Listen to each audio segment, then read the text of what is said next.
O Sesc e Sescope Santa Catarina. Onde tem vida, tem cooperativismo, informam. A seguir, Estado de Excelência. Com o apoio da Sesc, FECOAGRO, Fiesc, Engie, Faesc e Cicobi, começa agora mais uma edição do Estado de Excelência.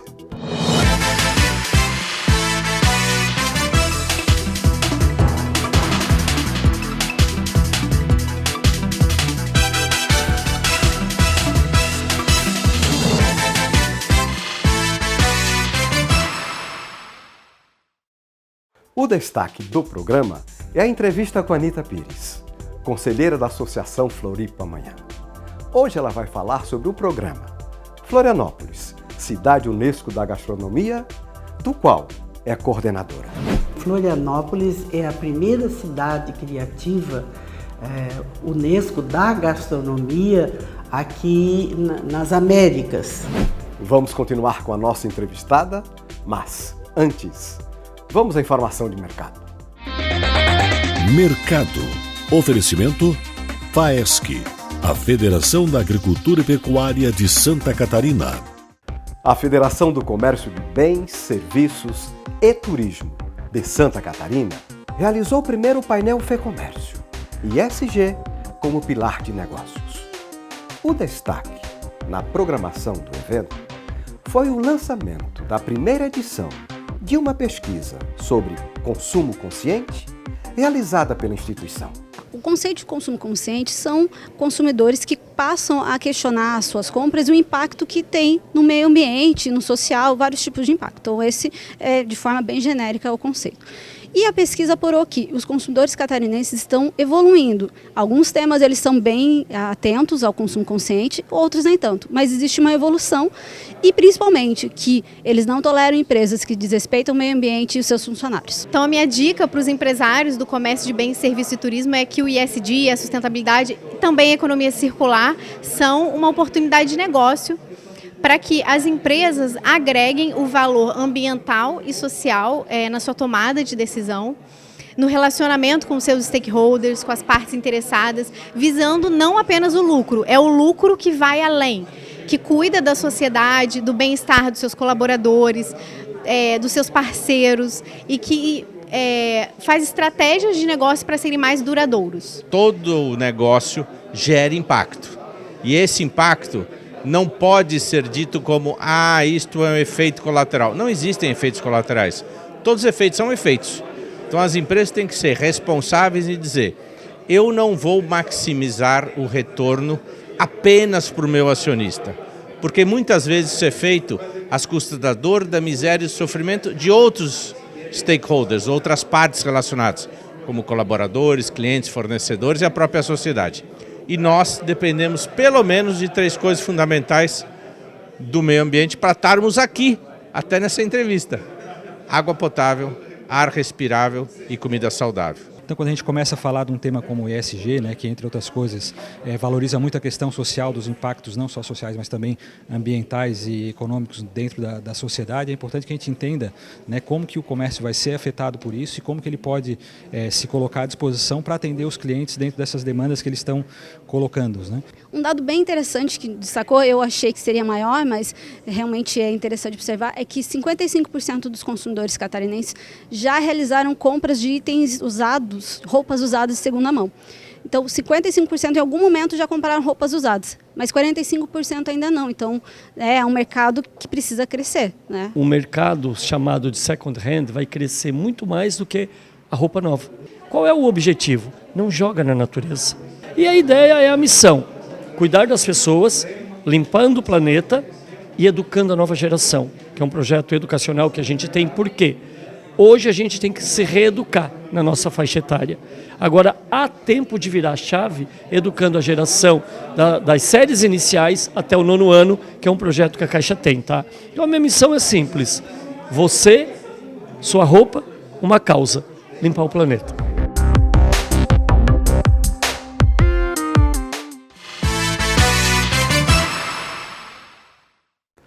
Você agora acompanha a entrevista com a Anita Pires, uma educadora social com especialização em ciências políticas, pela FIAP, de Paris, na França. Anitta é reconhecida pela sua dedicação ao planejamento integrado de cidades, à inclusão social e ao desenvolvimento econômico sustentável. Hoje ela vai falar sobre o programa Florianópolis, Cidade Unesco da Gastronomia, do qual é coordenadora. Dona Anitta, Florianópolis integra a Rede Mundial de Cidades Criativas Unesco como Cidade Unesco da Gastronomia. Quais outras cidades brasileiras também conquistaram esse selo? Florianópolis, juntamente com Paraty, Belo Horizonte e Belém, são as 4 cidades criativas que já receberam a chancela na área de gastronomia. Mas ao todo temos no Brasil 12 cidades criativas em outros campos criativos. Por exemplo, Curitiba e Brasília é na área de design. E aí tem João Pessoa, que é na área de artesanato. Então essas 12 cidades formam o que nós chamamos do E-Criativa. É uma rede de cidades criativas que nós criamos. E como Florianópolis conquistou a chancela Cidade Unesco da Gastronomia? Na realidade, nós da Floripa Amanhã, juntamente com o SEBRAE e outras entidades, Universidade Federal, fizemos um tipo de uma conferência com 70 entidades de Florianópolis para discutirmos que cidade a gente queria ser, como é que a gente queria se desenvolver. E esse grupo, que ficou reunido uma semana, definiu que nós queríamos ser uma cidade verde, uma cidade do conhecimento, queríamos resgatar a cultura dos ancestrais e, ao mesmo tempo, gostaríamos muito de participar da economia criativa. Por quê? Porque Florianópolis tem uma vocação fortíssima para a economia criativa. E conseguimos de uma forma assim, extraordinária, porque Florianópolis é a primeira cidade criativa Unesco da gastronomia aqui nas Américas. Então isso para nós também foi considerado uma grife maravilhosa. E quais são as vantagens e os desafios dessa chancela? São oportunidades extremamente importantes e instigantes, como, por exemplo, a gente fazer parte de uma rede mundial, que hoje já tem 300 cidades pelo mundo. Então, nós passamos a viver aquilo que a Unesco considera que é importante.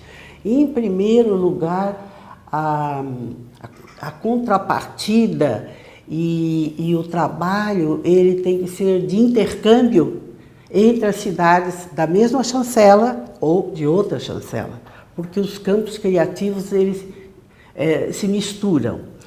E isso dá uma oportunidade, por exemplo, para a gastronomia local, de conviver com cidades que têm uma gastronomia diferenciada, desde o Japão, da China até a América Latina. Isso é muito rico para a nossa gastronomia. Em Florianópolis, a gente recebeu essa chancela pela diversidade que Florianópolis tem. Não só com respeito à questão da área de conhecimento, ou seja, tecnologia, como na área de artesanato, música, cinema.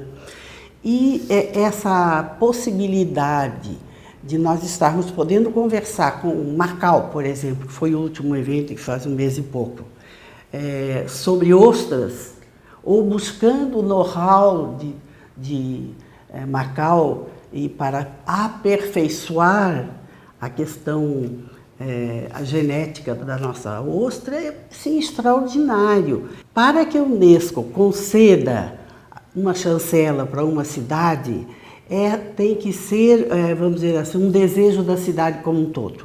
A cidade tem que querer aquela chancela. Quem fez essa articulação para saber se a cidade queria essa chancela? É uma pergunta muito boa, porque muitas coisas aconteceram antes da chancela da Unesco. Florianópolis ela tem um potencial e um talento muito grande no que diz respeito ao seu capital social e o capital humano. Nós temos mais de 8 universidades, então nós temos a oportunidade de trocar ideias e de aproveitar esse capital humano para inserir dentro dessa proposta.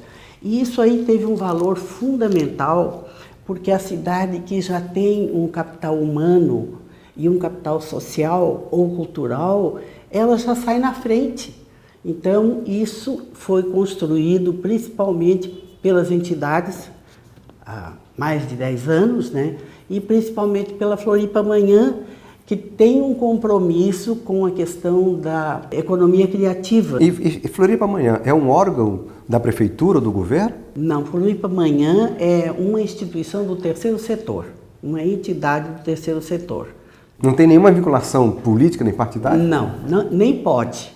É uma entidade que é mais ou menos um laboratório para pensar a cidade. Independente de quem esteja no poder. Exatamente. Nós temos a obrigação de estar sempre conversando quem está no poder, principalmente na área, no Estado e na área pública, porque está muito claro, todos esses anos que nós estamos atuando, que se não houver uma grande cumplicidade entre a sociedade e o poder público, nós não temos condições de enfrentar os grandes desafios que têm as cidades hoje. Como as autoridades enxergam a atuação da Floripa Amanhã? Depende da cabeça do prefeito, né? Tem prefeitos que querem governar segundo o seu umbigo, aí fica complicado, né? Porque ele quer fazer os projetos dele e não os projetos que a cidade acha que é importante.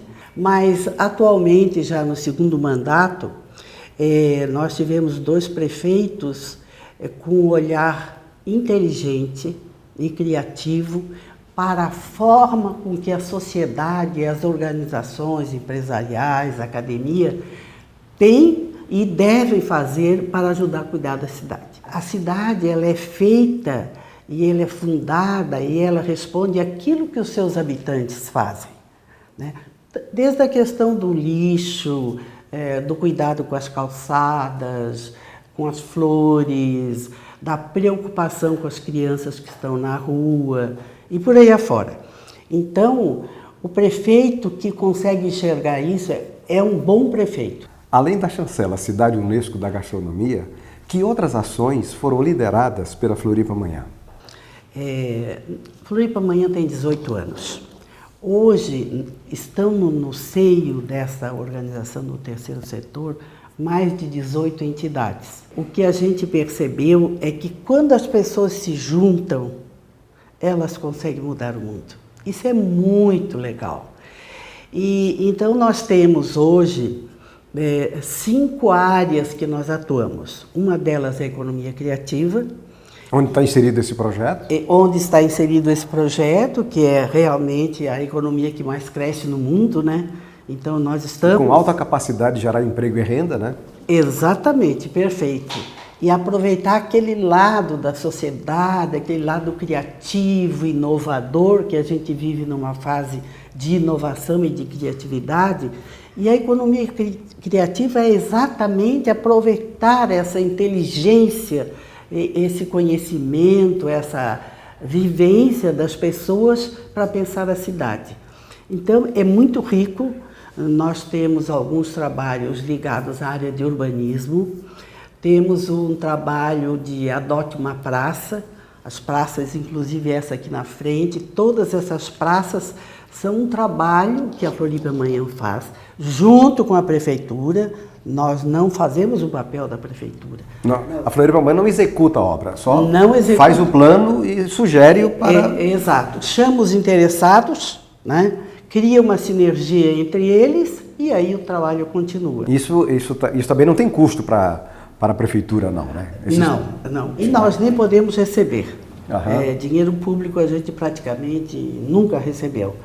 E é exatamente para a gente continuar a ter essa liberdade de pensar a cidade e sugerir coisas boas para a cidade, independente do poder público. Exatamente. E é muito interessante porque o poder público é burro, né? Ele é muito atrasado. A estrutura pública não acompanhou o desenvolvimento e a inovação que acompanham, por exemplo, as empresas, né? Hoje tivemos uma notícia muito boa, num processo que a CNI toca de, vamos dizer assim, homenagear as grandes descobertas, as inovações, premiar alguns setores. Florianópolis foi premiada como a cidade, foi apresentada como a cidade mais rica do Brasil. E eles fizeram... Isso é um estudo da Confederação Nacional da Indústria? É um estudo da Confederação. E é muito interessante porque a gente sabe que Florianópolis e Santa Catarina são um certo paraíso, né? Mas foi assim, muito interessante, assim como Florianópolis, dentro desses estudos, aparece como a cidade que tem o maior capital humano do país. Anita, o nosso Brasil, de norte a sul, ele é muito rico em capital humano. Nós temos, eu penso, né, um povo muito ordeiro e trabalhador, né?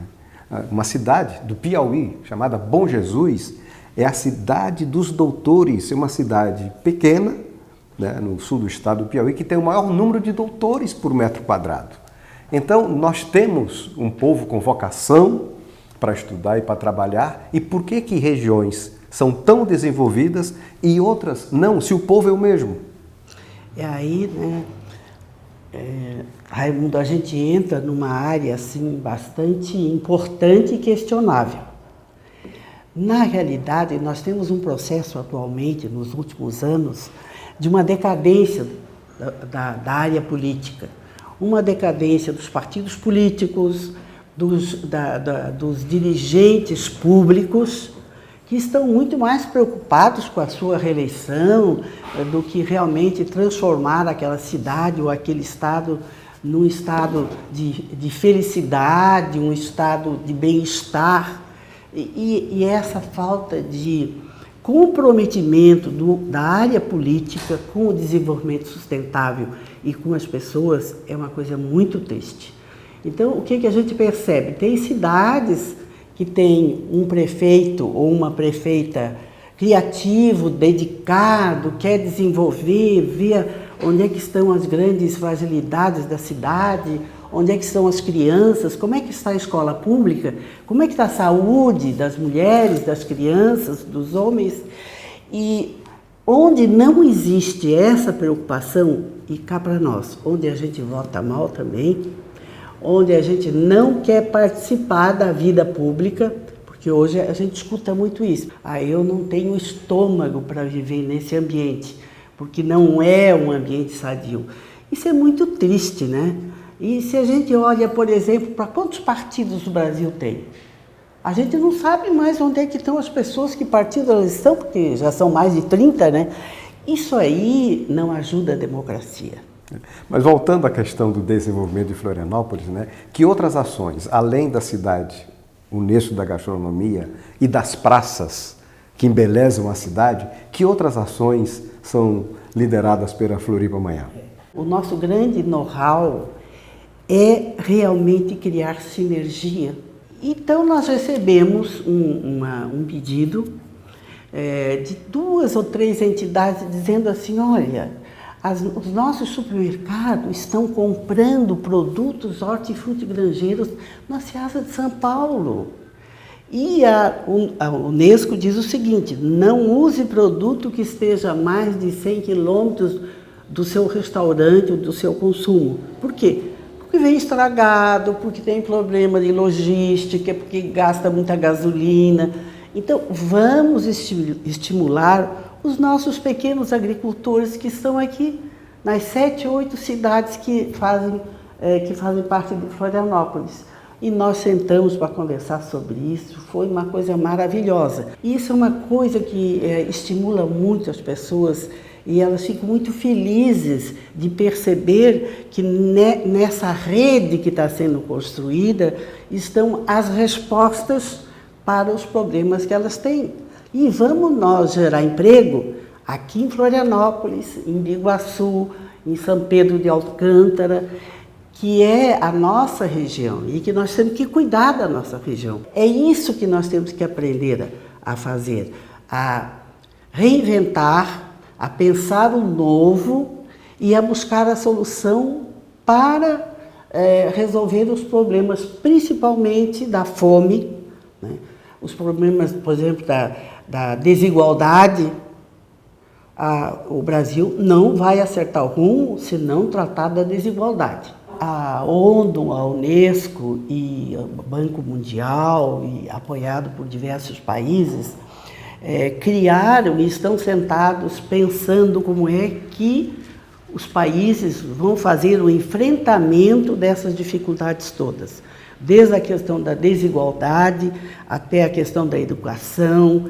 E uma das coisas que foi criado, aprovado e já está sendo implantado, inclusive em Florianópolis, é a Agenda 2030. E tem os 17 Objetivos de Desenvolvimento Sustentável, que estão lá, você entrando na internet, qualquer pessoa tem acesso, pode participar, que é exatamente como é que nós vamos fazer o enfrentamento desses problemas, desde a saúde, por onde que a gente vai. Esses momentos, eles são muito instigantes, mas o mundo está passando por transformações muito grandes e que a gente olha assim e diz, poxa, como é que nós vamos enfrentar, por exemplo, a questão da tecnologia? Os milhões de pessoas que não têm acesso, uns têm acesso a tudo, outros não têm acesso. Então, isso não é um problema só do prefeito, só do presidente da República, ou só da ONU. O mundo tem que se mobilizar. Na minha visão, Raimundo, a coisa mais importante para que a gente mude o planeta, mude o mundo e faça desenvolvimento, é o olhar feminino.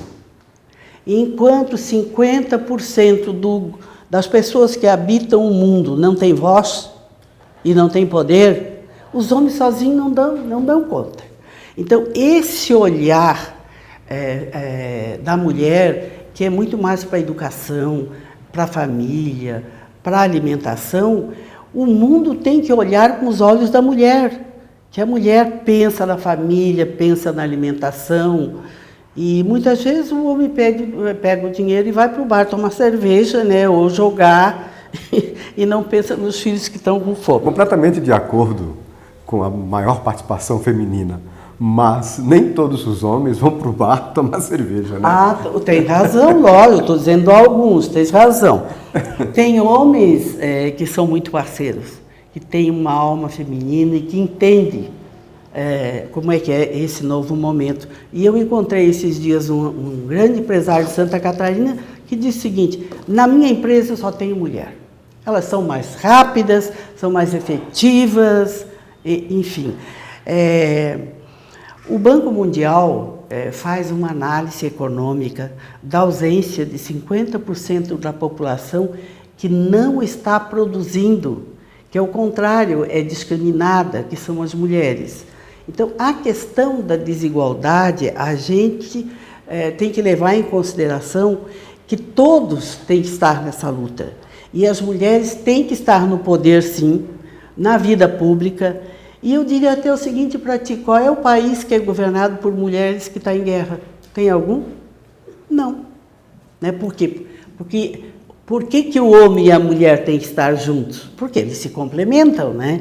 Então, esse debate da inclusão da mulher está até acontecendo no Brasil de uma forma bem legal. Muito interessante. Muitas empresas têm programas de inclusão das mulheres em cargos de chefia. Exato. A Agenda ESG e a LGPD, no mundo corporativo, trouxeram tantas mudanças benéficas que só falta o poder público acompanhar a evolução. Exatamente, dá oportunidade às mulheres de se capacitar, de estudar e de poder estar ao lado dos homens contribuindo para que a gente possa ter um mundo melhor para todos nós, né? Então, eu diria que a presença da mulher nessa reconstrução, nesse desafio de repensar o mundo e ver como é que nós vamos construir o amanhã, esse amanhã nós temos que estar todos juntos. E existe uma frase muito interessante que diz o seguinte: quando uma mulher avança, nenhum homem fica para trás.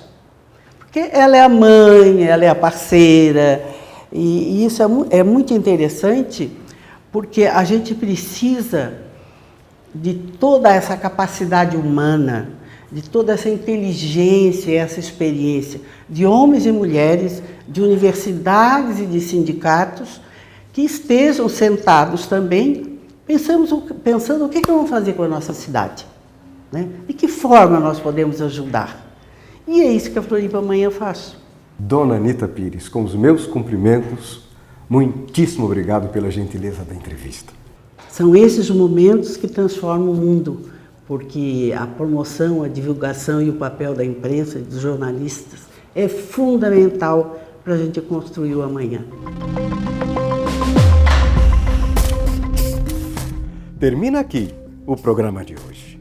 Se você deseja rever matérias desse programa e também dos anteriores, acesse o site estadodeexcelência.com.br. A gente se vê na próxima semana em mais um Caso de Excelência. Um grande abraço e até lá!